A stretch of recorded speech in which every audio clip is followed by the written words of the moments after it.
वंदे मातरम विद्यार्थियों, कक्षा 12 की राजनीति विज्ञान के क्विक रिवीजन की श्रृंखला में पिछले दो जो वीडियो थे उसमें हमने समकालीन विश्व राजनीति के अध्याय दूसरे दो ध्रुवी तकांत और राष्ट्र स्वतंत्र भारत में राजनीति के जो अध्याय फर्स्ट था राष्ट्र निर्माण की चुनौतियां, इन दोनों अध्याय का क्विक रिवीजन किया था।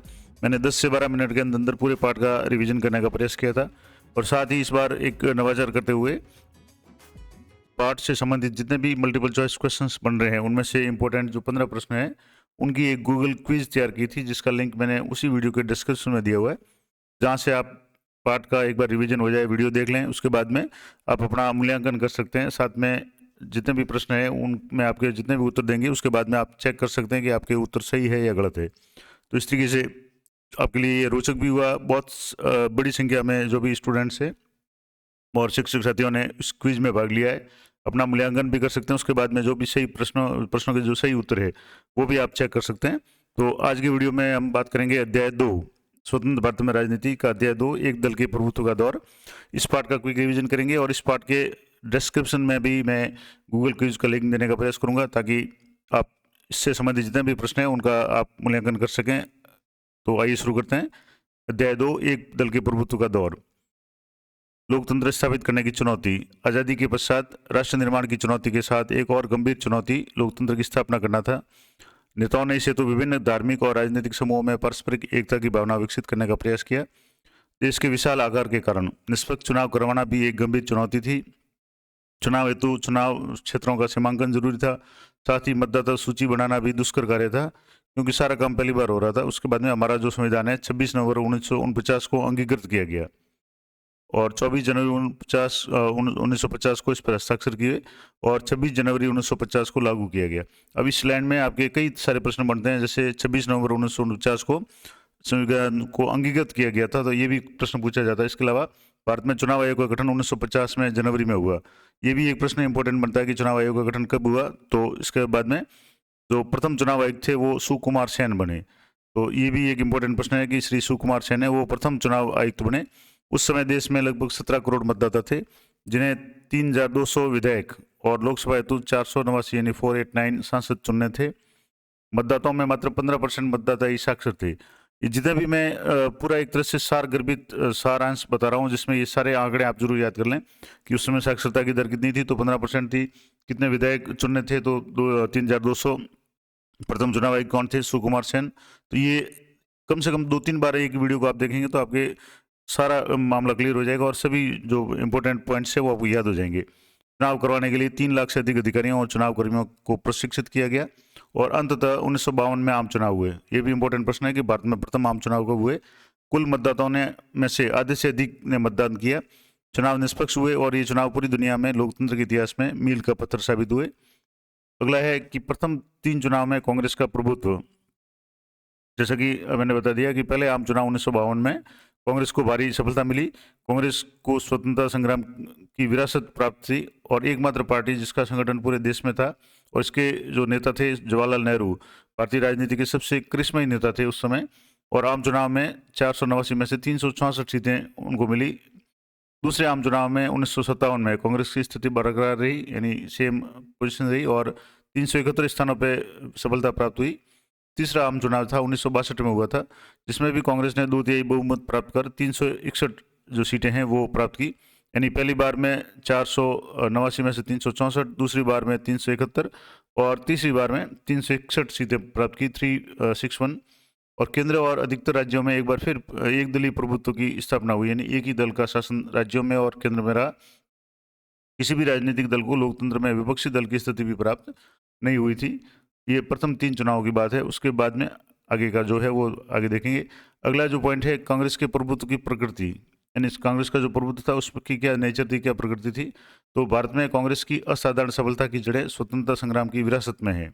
आज़ादी के आंदोलन में अग्रणी रही नेता, जो भी नेता स्वतंत्रता आंदोलन में अग्रणी थे, वो मुख्य रूप से कांग्रेस पार्टी के उम्मीदवार के रूप में ही चुनाव लड़ रहे थे, वो इसी से संबंधित थे।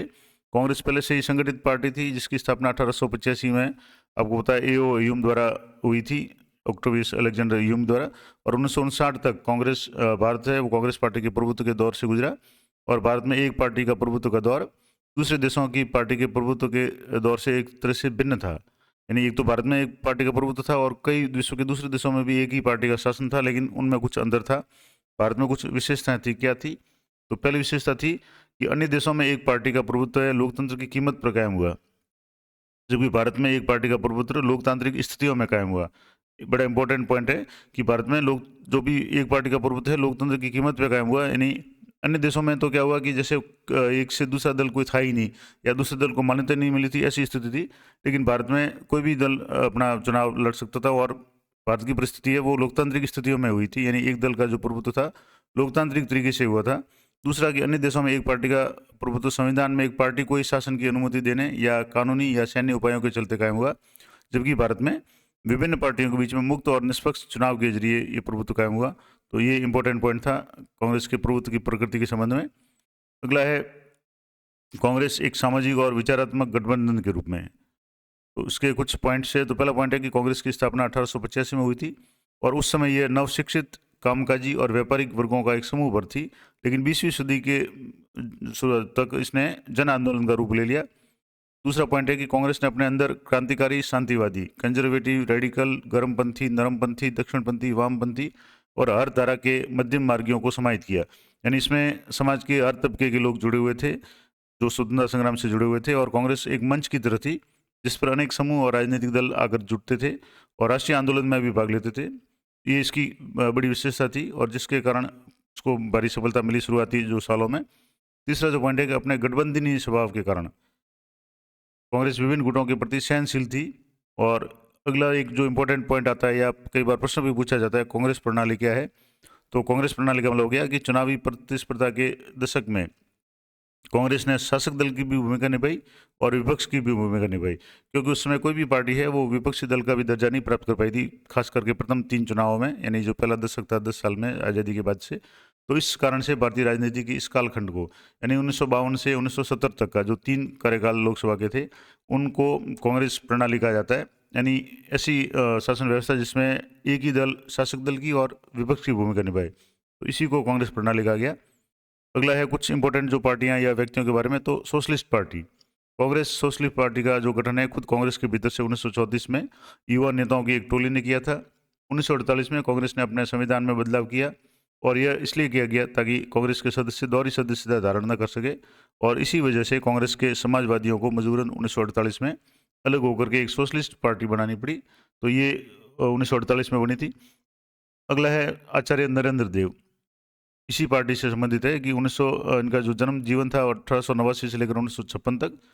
आचार्य नरेंद्र देव स्वतंत्रता सेनानी थे, कांग्रेस सोशलिस्ट पार्टी के संस्थापक थे। आज़ादी के आंदोलन के दौरान कई बार जेल गए, किसान आंदोलन में भी सक्रिय रहे, बौद्ध धर्म के विद्वान थे और आज़ादी से पूर्व सोशलिस्ट पार्टी का इन्होंने गठन किया। उसके बाद में प्रजा सोशलिस्ट पार्टी का नेतृत्व किया। अब एक इम्पोर्टेंट पार्टी उस समय जो थी वो थी कम्युनिस्ट पार्टी ऑफ इंडिया। 1920 के दशक के शुरुआती सालों में भारत के विभिन्न हिस्सों में साम्यवादी समूह यानी कम्युनिस्ट दल उभरे और रूस की जो बोल्शेविक क्रांति थी उससे प्रेरित थे। 1935 में साम्यवादियों ने मुख्यतः भारतीय राष्ट्रीय कांग्रेस के दायरे में रहकर काम किया और कांग्रेस से साम्यवादी 1941 के दिसंबर में अलग हुए। यानी उससे पहले तक तो कांग्रेस के साथ ही, लेकिन दिसंबर 1941 में कांग्रेस से साम्यवादी दल अलग हुए। पहले आम चुनाव में भारतीय कम्युनिस्ट पार्टी ने 16 सीटें जीती थी और ये सबसे बड़ी विपक्षी पार्टी बनकर उभरी, और इस दल को ज़्यादातर समर्थन आंध्र प्रदेश, पश्चिम बंगाल, बिहार और केरल में मिला। चीन और सोवियत संघ के बीच विचारात्मक अंतर आने के बाद में भारतीय कम्युनिस्ट पार्टी 1964 में एक बड़ी टूट का शिकार हुई, यानी वो भी विभाजित हो गई, जिसमें अलग अलग विचारधाराओं के मानने वाले लोग अलग अलग हो गए। जैसे सोवियत संघ की विचारधारा को ठीक मानने वाले जो भी थे वो भारतीय कम्युनिस्ट पार्टी में रहे, जो मूल पार्टी थी, जबकि इसके विरोध में राय रखने वाले यानी जो चीन से प्रभावित थे उन्होंने एक नई पार्टी गठित की, भारतीय कम्युनिस्ट पार्टी मार्क्सवादी या CPIM नाम से अलग दल बनाया, और दोनों दल आज भी कायम हैं, यानी भारतीय कम्युनिस्ट पार्टी और भारतीय कम्युनिस्ट पार्टी मार्क्सवादी, यानी जो मार्क्स के सिद्धांतों से या चीन की विचारधारा से जो प्रेरित थे उनके लिए। अगला है भारतीय जनसंघ। भारतीय जनसंघ का गठन 1951 में हुआ था। श्यामा प्रसाद मुखर्जी, ये भी काफ़ी इंपॉर्टेंट नाम है, प्रश्न पूछा जाता है, इसके संस्थापक अध्यक्ष थे। इस दल की जड़ें आज़ादी के पहले से समय से सक्रिय राष्ट्रीय स्वयंसेवक संघ, RSS और हिंदू महासभा में खोजी जा सकती है। इसकी जो सबसे बड़ी विचारधारा है वो है एक देश एक संस्कृति एक विचार, या एक राष्ट्र, एक देश एक संस्कृति एक राष्ट्र के विचार पे जोर दिया। ये प्रश्न भी कई बार पूछा जाता है कि किस दल ने एक देश एक संस्कृति एक राष्ट्र के विचार पर जोर दिया।